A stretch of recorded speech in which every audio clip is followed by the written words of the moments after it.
IPL এর mega নিলাম শেষে যদি রয়্যাল চ্যালেঞ্জার্স বেঙ্গালুর আমি রেটিং করি তাহলে তারা 10-এর মধ্যে 7.5 পাবে। তাহলে আসুন জেনে নেই বেঙ্গালুর এবারের আইপিএল এর মেগা নিলাম শেষে তাদের শক্তি এবং দুর্বলতা কোথায়। বেঙ্গালুর তাদের স্কোয়াডে নিয়েছেন 22 জন, ভারতীয় আছেন 14 জন এবং বিদেশি নিয়েছেন 8 জন এবং তারা ধরে রেখেছেন 3 জন খেলোয়াড়, বিরাট কোহলি, রজত পাতিদার ও যশ দয়াল।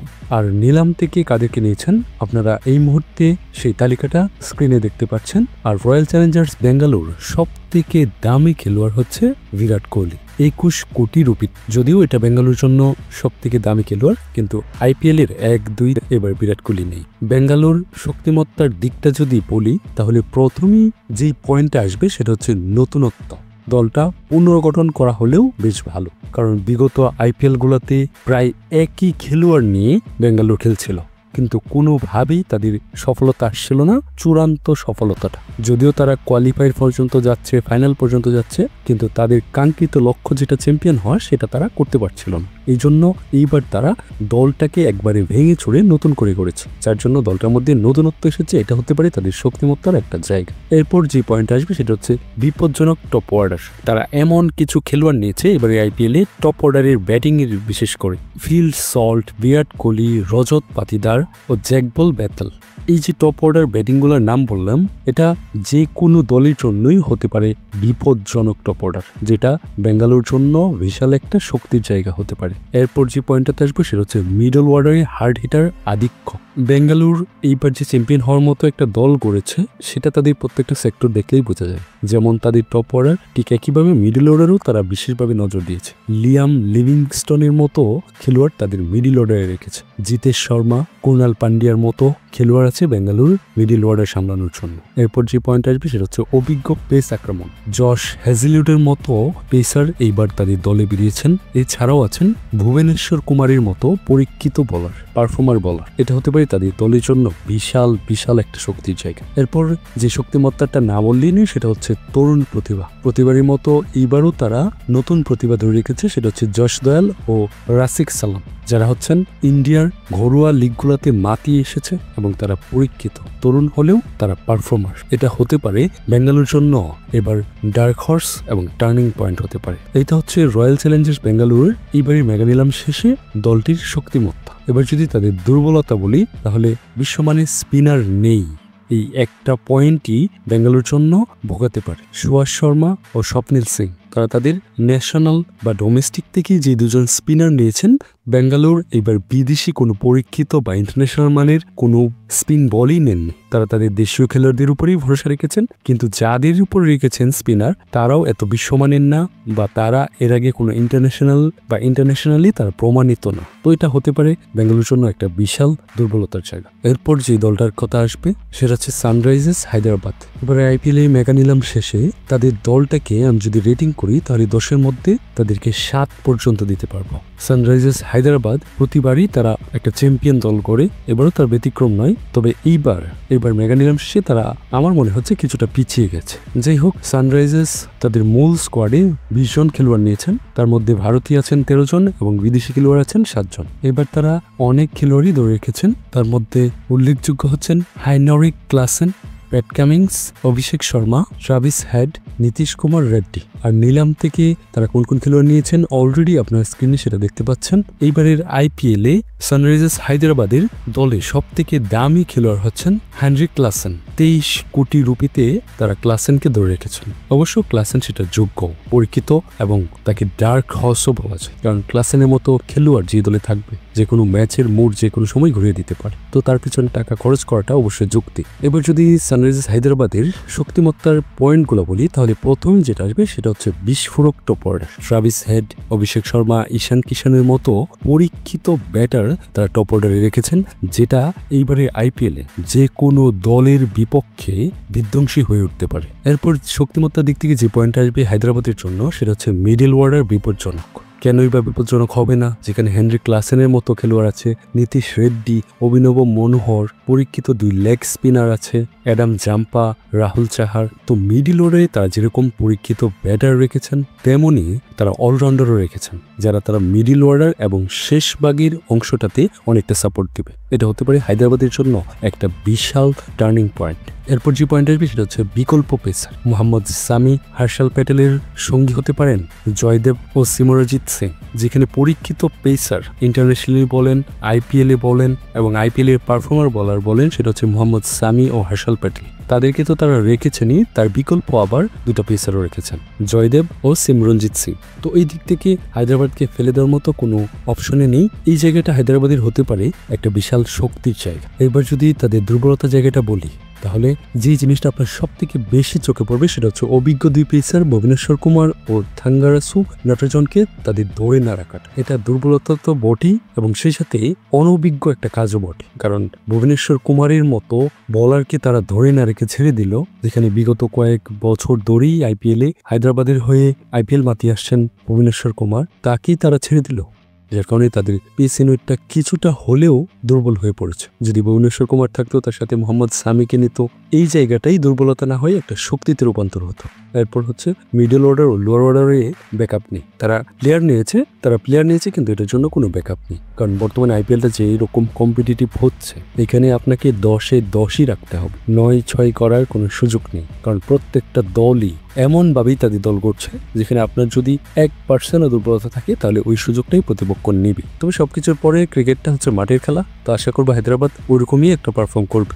এরপর যে দলটার কথা বলবো সেটা হচ্ছে আইপিএল এর সব থেকে বেশি চ্যাম্পিয়ন হওয়া দল, আইপিএল এর স্টার টিম বলতে পারেন আপনি। অনেকে হয়তো আন্দাজ করতে পারছেন আমি কোন দলের কথা বলছি, চেন্নাই সুপার কিংস। এই দলটার প্রতিবারই তাদেরকে যদি রেটিং করা হয়, তাহলে যদিও রেটিং পয়েন্টে একটু পিছিয়ে থাকে, কিন্তু মাঠের খেলায় কিন্তু তারা দুর্দান্ত করে। তো এইবারে যদি তাদের নিলাম শেষে দলটা রেটিং করি, তাহলে তারা 7 দেওয়ার মতো একটা দল করেছে। কিন্তু পরবর্তীতে দেখা যায় মাঠের খেলায় তারা 10-এ 10, এমনকি তার উপরে চলে যায়। কারণ এই দলটার নেতৃত্বে থাকেন MS ধোনি। এবারও তিনি থাকছেন আশা করছি। আর ধোনিকে তো নেতৃত্বে থাকতে হয় না, ধোনি যে টিমে থাকে, শুধু টিমে থাকলেই হয়। দলটা কেমন জানি পরশ পাথরের মতো হয়েছে, ধোনির চোয়াতে পাথরও যেন শোনা হয়েছে। যাই হোক, চেন্নাই সুপার কিংস এবার তাদের মূল স্কোয়াডে 25 জন রেখেছেন, ভারতীয় রেখেছেন 18 জন এবং বিদেশি খেলোয়াড় নিয়েছেন 7 জন। তারা ধরে রেখেছেন রবীন্দ্র জাদেজা, ঋতুরাজ গাইকোয়াদ, মাতিসা পাতিরানা, শিবম দুবে, MS ধোনি। আর নিলাম থেকে তারা কাদেরকে নিয়েছেন আপনারা অলরেডি স্ক্রিনে তাদেরকে দেখতে পাচ্ছেন। চেন্নাই সুপার কিংস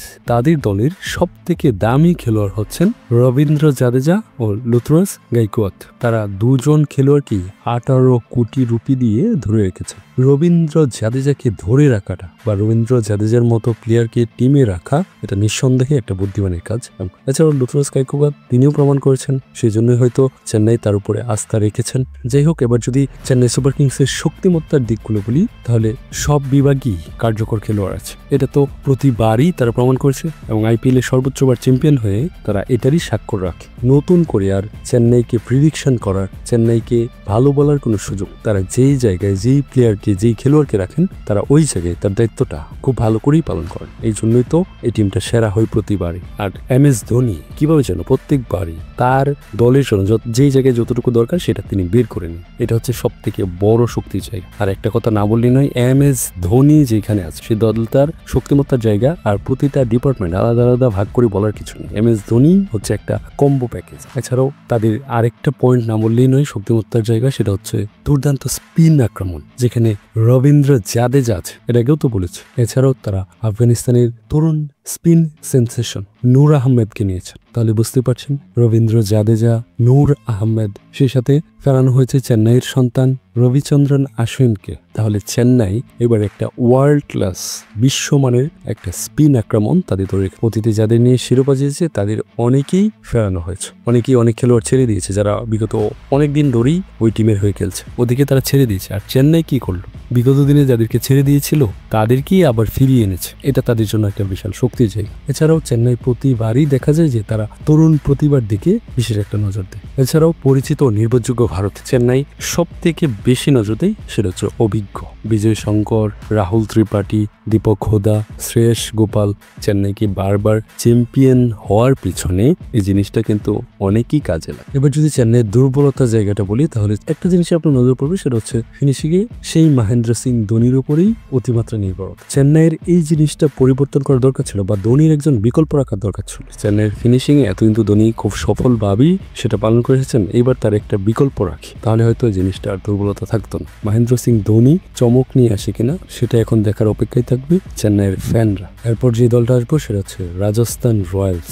এবারের আইপিএল এর মেগা অপশন শেষে যে দলটা তারা করেছে সেই দলটার ক্ষেত্রে যদি এবার রেটিং করা হয় তাহলে আমার মনে হয় সব থেকে কম রেটিং পাবে এই রাজস্থান রয়্যালস। এর আগে প্রতিবারই তারা ভালো টিম করেছে, 10-এ 7-8 পাওয়ার মতো দল করেছে, কিন্তু এইবার তারা যে দলটা করছে সেটা হচ্ছে একবারে 10-এ 6 কিংবা 7 পাওয়ার মতো একটা দল করেছে। 6, 6.5, 7 না, এত নিম্নমানের একটা দল করেছে রাজস্থান রয়্যালস। এবার তাদের স্কোয়াডে 20 জন খেলোয়াড় রেখেছেন, ভারতীয় রেখেছেন 16 জন, বিদেশি রেখেছেন 6 জন, এবং তারা ধরে রেখেছেন জয়সওয়াল, সঞ্জু স্যামসং, ধ্রুব জুরেল, রিয়ান পরাগ, শিমরং হেটমায়ার, সন্দীপ শর্মা। তাই ধরে রাখা যে খেলোয়াড়গুলো আছেন এগুলো নিয়ে কোনো সন্দেহ নেই, তারা নিঃসন্দেহে ভালো খেলোয়াড়। এরপর তারা নিলাম থেকে যে খেলোয়াড়দেরকে নিয়েছেন আপনারা অলরেডি স্ক্রিনে সেই খেলোয়াড়দের নাম দেখতে পাচ্ছেন।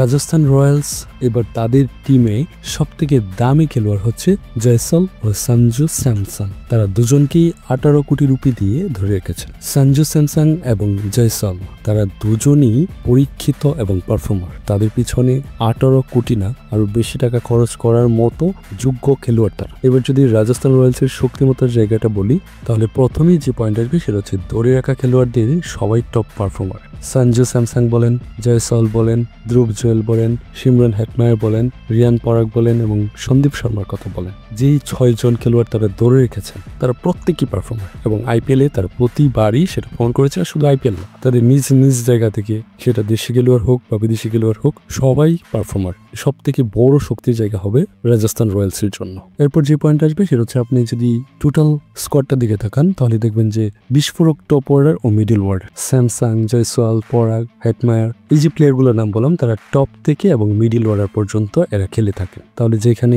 জয়সওয়ালের মতো খেলোয়াড় আছে, স্যামসাং এর মতো, পরাগের মতো, হেটমায়ারের মতো খেলোয়াড় আছেন, তাহলে নিঃসন্দেহে আপনার টপ অর্ডার এবং মিডল অর্ডারটা সেফ থাকবে। যে কোনো দলের জন্য তারা বিধ্বংসী বিস্ফোরক হয়ে উঠবে, এটা নিঃসন্দেহে বলা যায়। তো এটা তাদের জন্য একটা বিশাল শক্তির জায়গা। এই দুইটা পয়েন্ট ছাড়া রাজস্থানের এইবারের স্কোয়াডে আর কোনো শক্তিমত্তার জায়গা আমি দেখছি না, না আছে পেসারে, না আছে স্পিনে, কি বলবেন আপনি? এরকম দল এবারে আইপিএলে আর হয়নি। যাই হোক, এবার যদি তাদের দুর্বলতার জায়গাটা যদি বলি তাহলে তাদের অনেক দুর্বলতার জায়গা আছে। প্রথমেই যেটা বলবো সেটা হচ্ছে স্পিন আক্রমণে বিদেশি নির্ভর।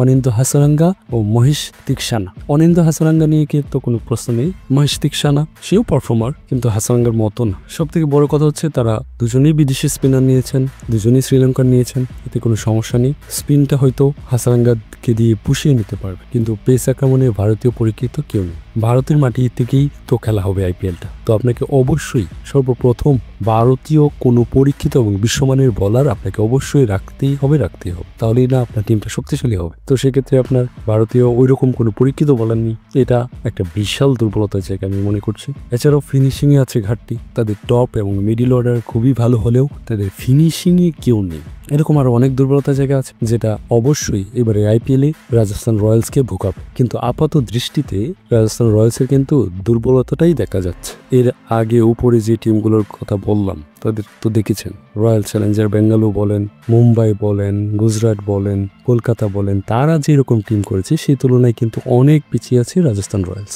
এইবার যে টিমটার কথা বলবো সেটা অনেকটা রাজস্থান রয়্যালসের মতোই, লখনৌ সুপার জায়ান্টস। লখনৌ আইপিএলে যুক্ত হওয়ার পর ওইরকম আহামরি কোনো টিম করতে পারেনি, বা ওই রকম কোনো স্টার প্লেয়ার ইন্ডিয়ার মধ্যেই, বিদেশি বাদে দিলাম, ইন্ডিয়ার মধ্যেই ওরকম কোনো স্টার প্লেয়ার নিয়েছে, মোটামুটি মানের খেলোয়াড় তারা নিয়েছে। বারবারই মাটির পারফরমেন্সে অনেকবার অনেক ভালো করেছে, আবার অনেকবার অনেক পিছিয়েও গেছে। তো এইবার আইপিএল মেগা নিলাম শেষে যদি এই দলটার আমি রেটিং করি 10-এর মধ্যে, তাহলে এটা কেউ 6-এর উপরে যাবে না, এর উপরে দেওয়া যায় না। লখনৌ সুপার জায়ান্ট এবার তাদের মূল স্কোয়াডে 24 জন খেলোয়াড় নিয়েছেন, ভারতে নিয়েছেন 18 জন এবং বিদেশি খেলোয়াড় নিয়েছেন 6 জন, এবং তারা ধরে রেখেছেন নিকোলাস পুরান, মায়াঙ্ক যাদব, রবি বিষ্ণুই, আয়ুষ বাদনি, মহসিন খান। আর নিলাম থেকে তারা কাদেরকে নিয়েছেন আপনারা অলরেডি স্ক্রিনে তাদেরকে দেখতে পাচ্ছেন, যার মধ্যে একজনের নাম না বললেই নয়, সেটা হচ্ছে ঋষভ পান্ট। লখনৌ সুপার জায়ান্টের টিমের সব থেকে দামি খেলোয়াড় হচ্ছে ঋষভ পান্ট। তার পিছনে খরচ করেছেন দলটি 27 কোটি রুপি। আর ঋষভ পান্ট শুধু লখনৌয়ের জন্যই সব থেকে দামি খেলোয়াড় না, ঋষভ পান্ট এইবারের আইপিএল এর সব থেকে দামি খেলোয়াড়, এবং শুধু এইবারের আইপিএল এ না, আইপিএল ইতিহাসের সব থেকে দামি খেলোয়াড়। লখনৌ ঋষভ পান্তের মধ্যে যে কি এমন দেখলো যার জন্য যেই টাকা দিয়ে কয়েকটা খেলোয়াড় কেনা যায়, বিদেশি এমন অনেক ভালো খেলোয়াড়ই আছেন যাদেরকে কেনা যায়, তাদের থেকে বেশি দাম দিয়ে কিনেছেন। অবশ্যই তাদের একটা টিম প্ল্যান আছে, এই জন্যই তো তারা নিয়েছেন। এবার যদি লখনৌ সুপার জায়ান্টের শক্তিমত্তার দিকগুলো বলি, তাহলে প্রথমে যে পয়েন্ট আসবে সেটা হচ্ছে একই দলে দুই বিস্ফোরক উইকেট কিপার ব্যাটসম্যান, একটা হচ্ছে ঋষভ পান্ত ও নিকোলাস পুরান। লখনৌর জন্য এটাই সব থেকে শক্তির জায়গা হবে, সেটা হচ্ছে তারা দুইজন বিশ্বমানের উইকেট কিপার পাচ্ছেন এবং সেই সাথে পরীক্ষিত ব্যাটার পাচ্ছেন, এবং শুধু পরীক্ষিত না, তারা খুবই বিধ্বংসী বিস্ফোরক ব্যাটার। এছাড়াও লখনৌর যেই শক্তিমত্তার দিক থেকে যে পয়েন্টটা আপনার সামনে, সেটা হচ্ছে ব্যাটিং বিভাগে বিশ্বমানের পান্ত পুরান ছাড়াও আছেন মিচেল মার্শ, অ্যাডেন মার্কারাম ও ডেভিড মিলার। লখনৌর যদি শক্তিমত্তার জায়গাটা আপনি দেখেন, তাহলে আপনার সামনে প্রথমেই যে জিনিসগুলো আসবে সেটা হচ্ছে তারা বেশিরভাগই কিন্তু বিধ্বংসী ব্যাটিংয়ের দিকে নজর দিয়েছেন। আপনি একবার সেই লিস্টটা দেখুন না, মানে এক কথায় বলা যায় বর্তমানে টি-20 সব থেকে বিধ্বংসী ব্যাটার যারা, আমার মনে হয় সব কয়টাই লখনৌ নিয়ে নিয়েছে। তো এই জিনিসটা হবে তাদের জন্য সব থেকে শক্তির জায়গা। এছাড়াও অভিজ্ঞ মিডিল অর্ডার, যেখানে মিচেল মার্শ ও মিলার থাকবেন মিডিল অর্ডারে, সেটা কিন্তু নিঃসন্দেহে অনেক বড় একটা শক্তির জায়গা। মার্শ আর মিলার লখনৌয়ের জন্য মিডিল অর্ডারে একটা প্রাচীর তৈরি হবে। এই জিনিসটা লখনৌর জন্য একটা বিশাল শক্তির জায়গা।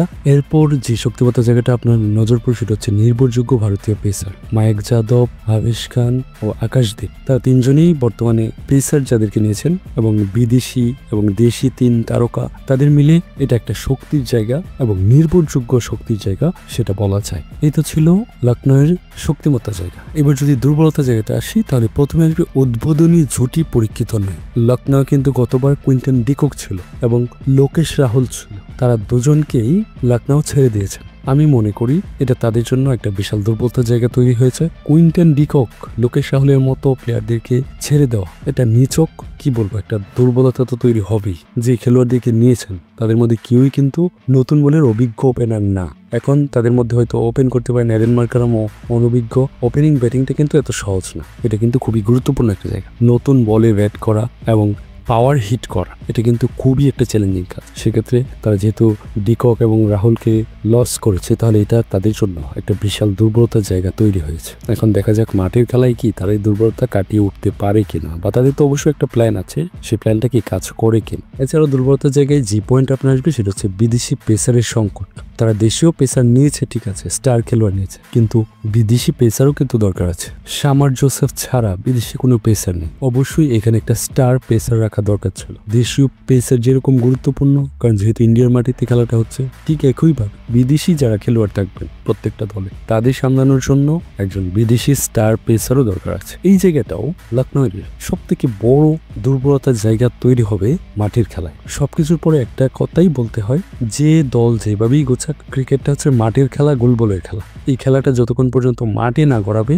বা মাঠে প্লেয়াররা পারফর্ম না করতে পারবে, তাদের জায়গায় তাদের যে দায়িত্বটা দেওয়া হয়েছে সেটা পরিপূর্ণভাবে পালন না করতে পারবে, তখন খেলা কিন্তু যে কোনো মুহূর্তেই যে কোনো কিছু হতে পারে। আপনি যতই স্টার ব্যাটিং, স্টার বলার নেন না কেন, যদি তারা পারফর্ম না করতে পারে, যত দামি খেলোয়াড়ই নেন না কেন, তাতে কোনো লাভ হবে। আইপিএলে 10 দলের মধ্যে যদিও লখনৌ পিছিয়ে আছে, হয়তোবা তারা মাঠের খেলায় এগিয়েও যেতে পারে, সেটাই দেখার অপেক্ষায় থাকবে লখনৌয়ের দর্শক। ধন্যবাদ সবাইকে, আজকের মতো এখানে শেষ। দেখা হবে নতুন কোনো ভিডিওতে, সেই পর্যন্ত সুস্থ থাকবেন, ভালো থাকবেন। আসসালামু আলাইকুম।